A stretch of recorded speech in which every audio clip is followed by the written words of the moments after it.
The Chancellor, Philip Hammond, will announce in next week's budget a call for evidence on how taxes or other charges on single-use plastics such as takeaway cartons and packaging could reduce the impact of discarded waste on marine and bird life, the Treasury has said. The commitment was welcomed by environmental and wildlife groups, though they stressed that any eventual measures would need to be ambitious and coordinated. An estimated 12 tons of plastic enters the oceans each year, and residues are routinely found in fish, seabirds and marine mammals.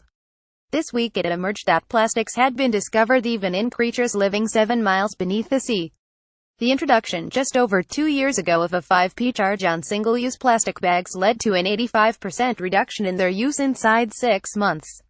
Separately, the Environment Department is seeking evidence on how to reduce the dumping of takeaway drinks containers such as coffee cups through measures such as a deposit return scheme.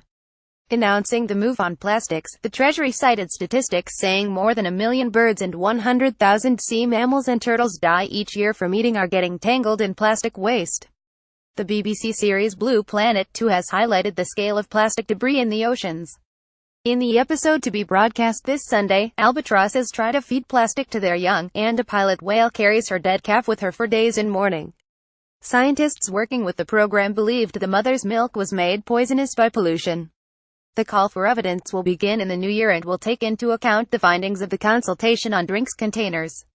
Tisha Brown, an oceans campaigner for Greenpeace UK, said the decades-long use of almost indestructible materials to make single-use products was bound to lead to problems, and we're starting to discover how big those problems are. She said ocean plastic pollution is a global emergency. It is everywhere from the Arctic Ocean at top of the world to the Marianas Trench at the bottom of the Pacific.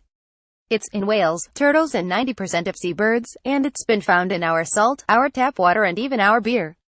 The Treasury's announcement is only a statement of intent, but it recognizes the significance of the problem and the urgent need for a solution. There is a long way to go, but hope this is the beginning of the end for single-use plastic. Jeff Knott, head of nature policy for the RSPB, noted how Blue Planet was seeing attention turned to the man-made threats the marine world faces. He said, sadly our marine life is in trouble. Through the mismanagement of our waters with fishing, pollution and littering, we are seeing declines in many important marine species as well as those that depend on them. A tax on single-use plastics is a welcome move, but we must also recognize more needs to be done to tackle the often less visible threats.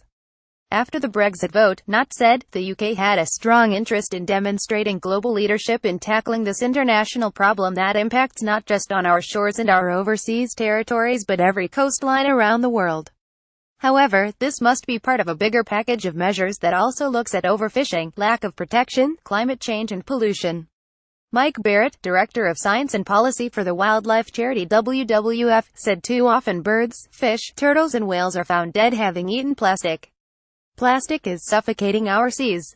Any action to tackle single-use plastic is a good thing, but we must ensure any action is truly ambitious if we want to make the real difference needed to help save the planet.